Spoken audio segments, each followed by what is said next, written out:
here you can see the cover of the Symbolikon project. So we are talking about symbols, ancient symbols.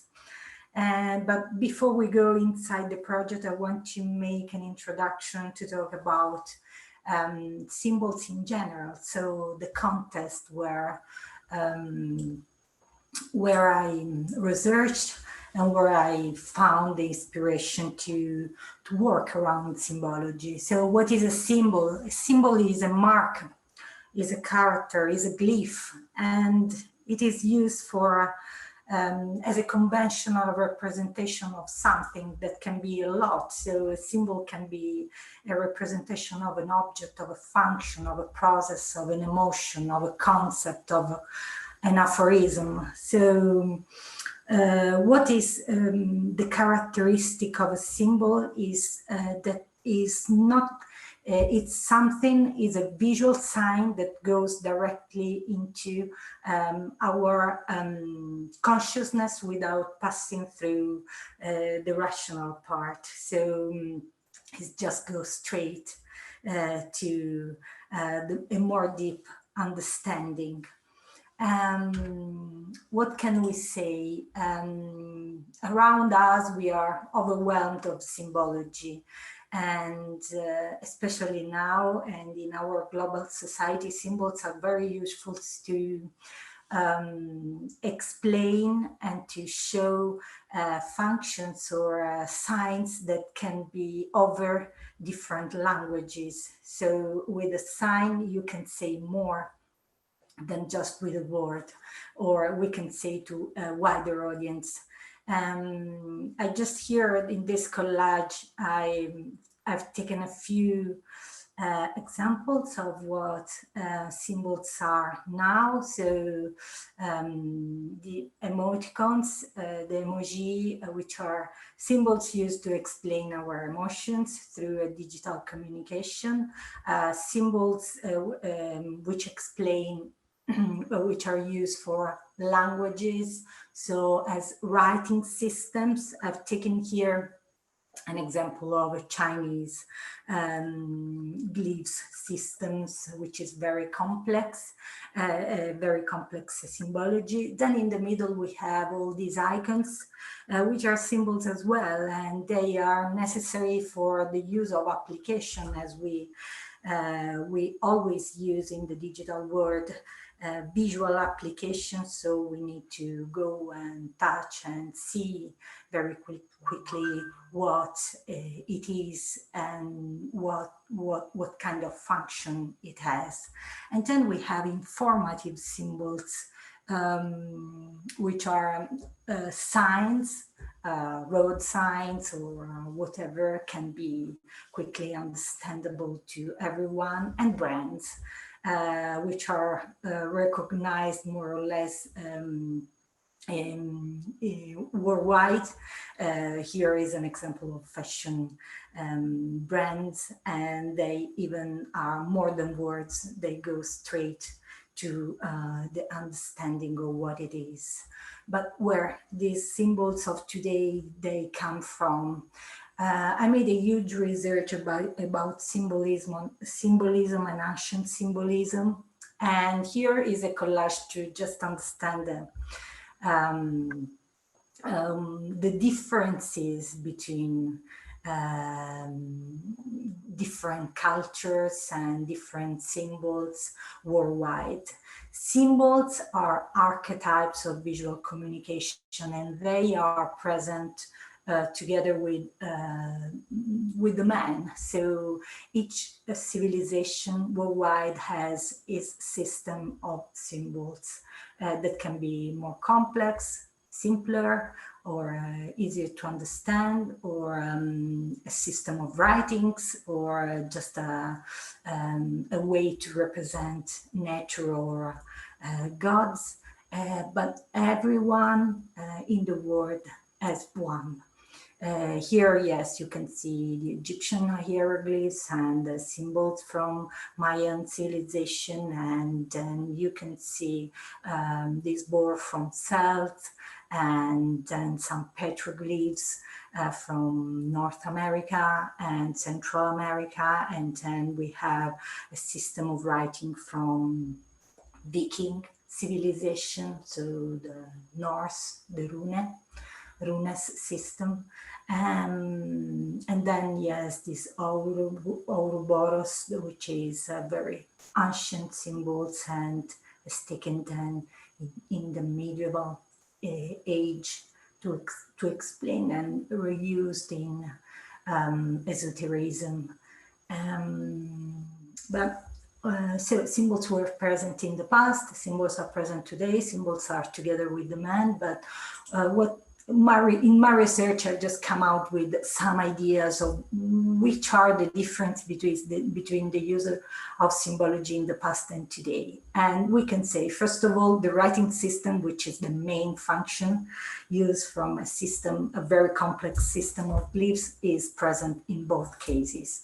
And then we have in the past, essentially, symbols were used to explain supernatural entities, were used for art, sacred art, and involved into rituals, shamanic rituals, for example.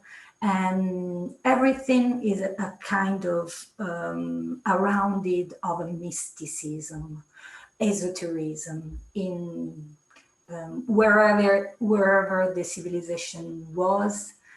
Anyway, each one had the necessity to explain the unknown, and symbols were used to do this.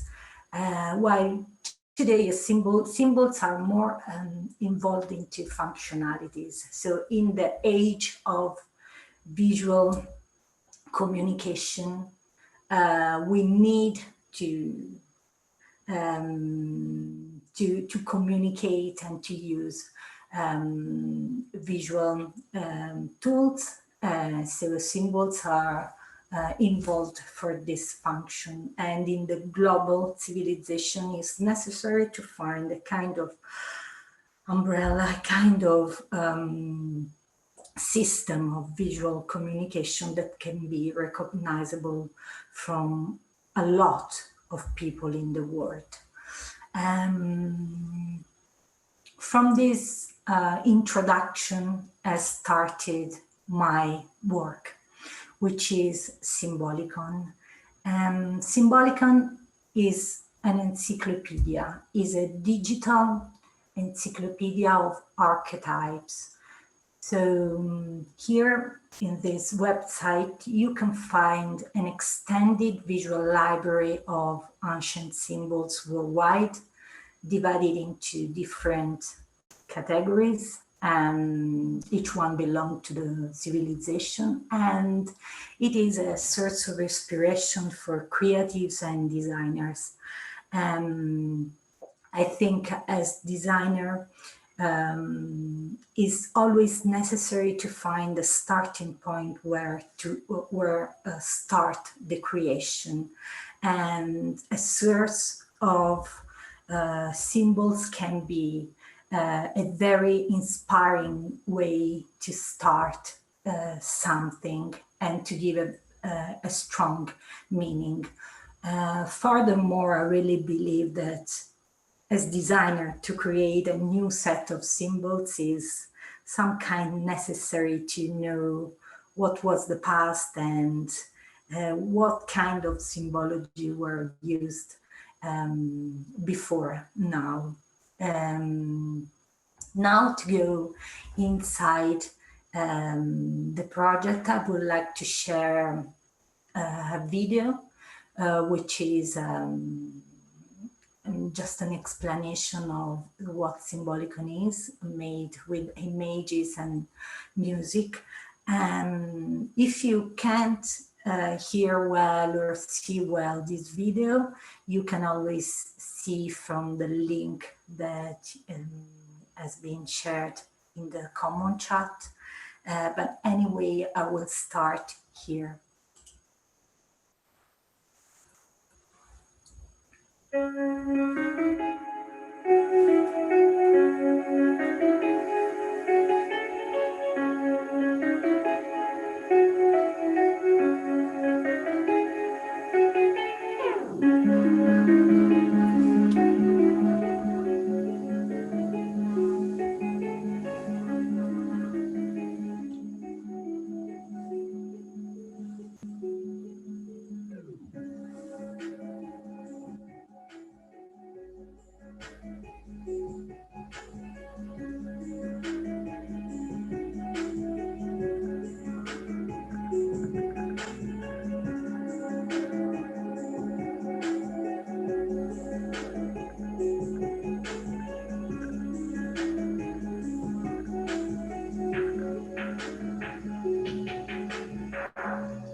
So as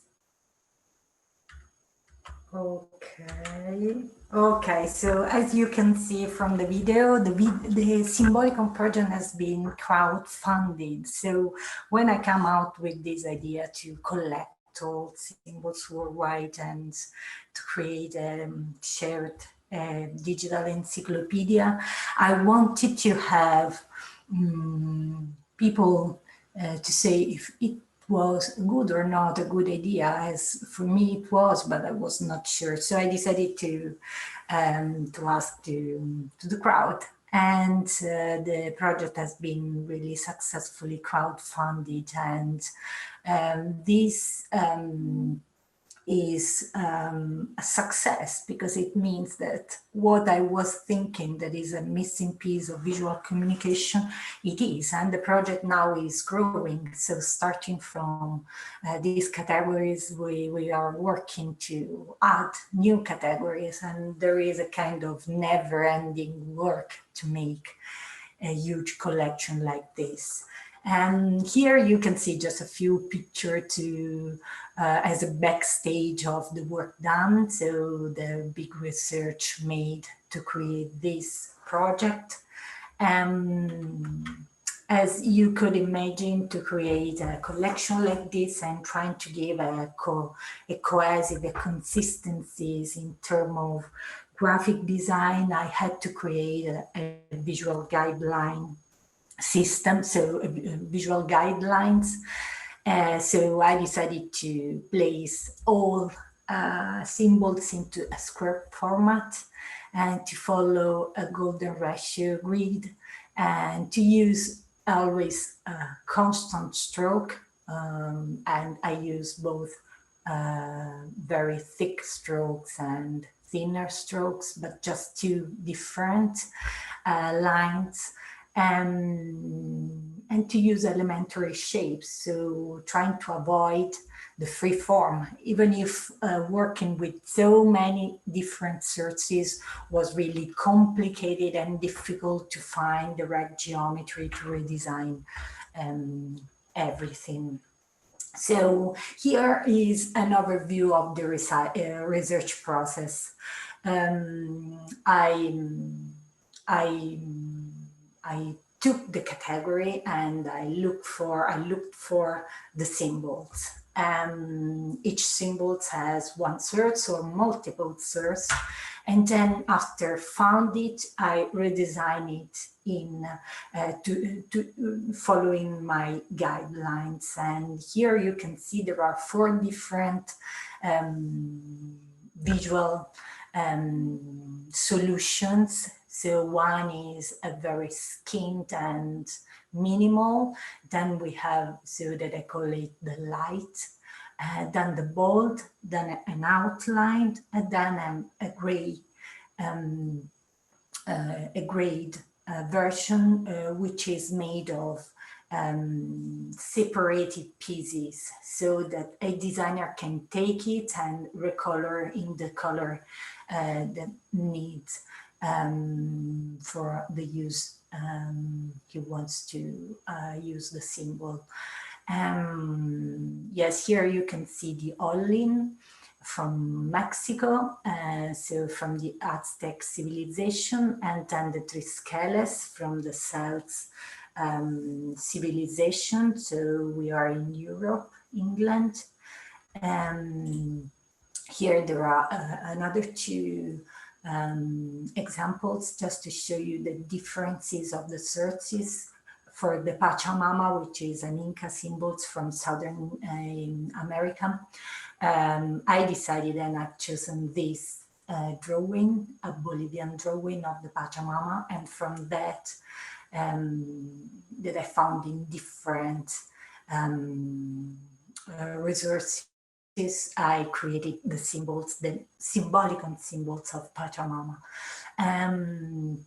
While here I wanted to show you this tarot deck, and I wanted to insert into the Symbolikon collection because tarots are very mystic and they are a symbol, they contain symbols itself. So the Rider-Waite tarot deck is a very common use in the modern esotericism, and I redesigned using the alchemy symbology to say water and earth. So from this collection, I decided to go into the website I created together with my team and to come with to search in the tags because each symbol has tagged with different words. So I found interesting that the sun as deity of life is one of the most common symbols worldwide in all civilization. And here I wanted to share with you all the different visual differences for each civilization to say more or less the same concept. So the Inca, the Slavic, we have a horse with a man in the middle, and the Saule, which is from Latvian, very minimal, and the Khepri, which is the god of sun, the rising sun. In the Egyptian, we have this scarab and a very rudimental sun from the Taino civilization that is taken from a petroglyph, is from Taino, and then we have this very amazing sort of sunflower from North American native population Hopi, and then there is Hahau, which is the day of sun from the Mayan calendar. So another parallelism that I found interesting in terms of meanings and in terms of similar concept present in different civilizations is the use of seven as humankind energies from two civilizations that never touched each other, never got in touch. So we are talking about the Lagota Sioux in North America and then India, the chakras from India, and both of them are using the number 7 to say it to explain the 7 energies. So in the Indian chakras, we have a very complex system to explain these 7 points into the body, which are we getting touch the man inside from the man outside, so from the outer world. While in this stone medicine wheel, this is like a place that is take place like a shamanic ritual. So the shaman is drawing into the land this big circle with stones in the middle, and the 7 stones in the middle represents this humankind energies which find ways to go outside through these 4 lines, which are the cardinal points. And then going ahead with this parallelism, we can see geometricism versus anthropomorphism. So it's civilization says similar think in different ways, and in Europe I found a more geometric way to explain concept. Instead, in Central American and Southern American, everything is a kind of anthropomorphic way to explain gods and to give explanation of life. And the sacred geometry is a very important system of symbols, which is like, it's present in a lot of religion worldwide, from, we can say, Europe and Asia. So these geometries want to explain the word, and yes, and starts from a very elementary shape, which is this Vishika Piscis, to circles, creating the cosmic womb.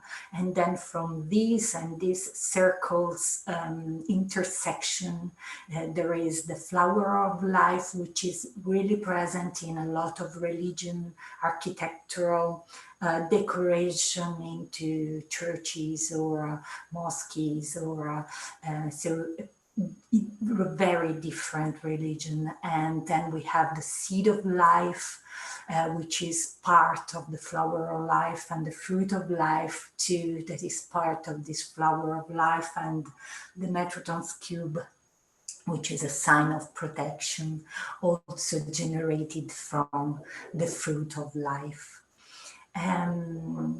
So this, all of this, just to give you an overview of how long can be a discussion about symbols. My work is a work of understanding, but it is also mainly a work of graphism. So the interest is to see and collect and don't lose all of this symbology that is in our background.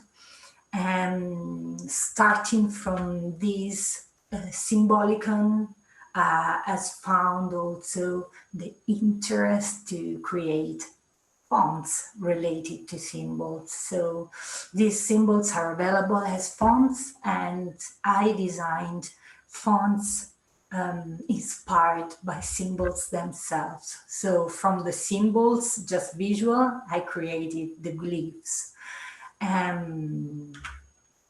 Here you can see the examples. This is a collection of 8 fonts because it's really a huge work, and creating fonts is really interesting and really complicated. But the result is this one.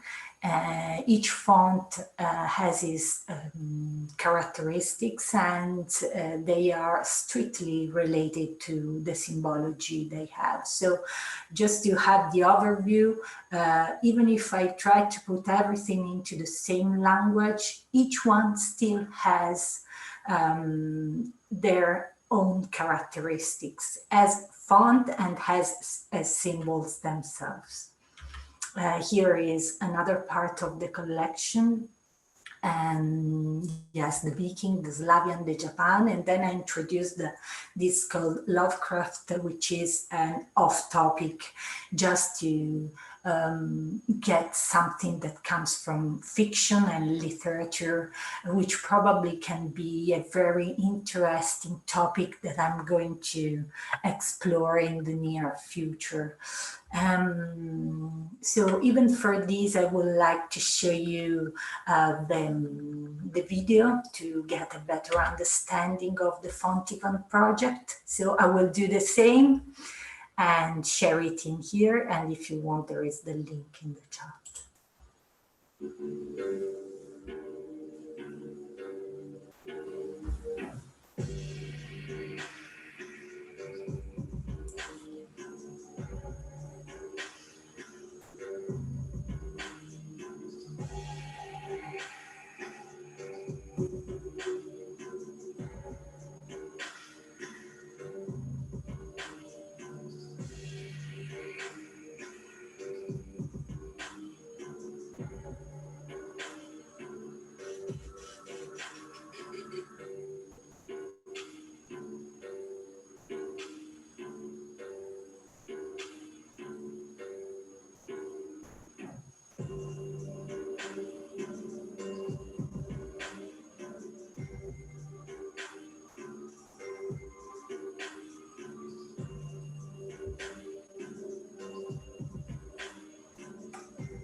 So this is the end of the presentation, and for sure it's not the end of the Symbolikon project, because I told you it's a kind of never-ending work. And as I wrote here, Symbolikon is open to partnership and collaboration of any kind. So if you are interested in the topic or you want to ask something or whatever, drop us a line at symbolikon@gmail.com, or you can even use my email address, but better if you go here.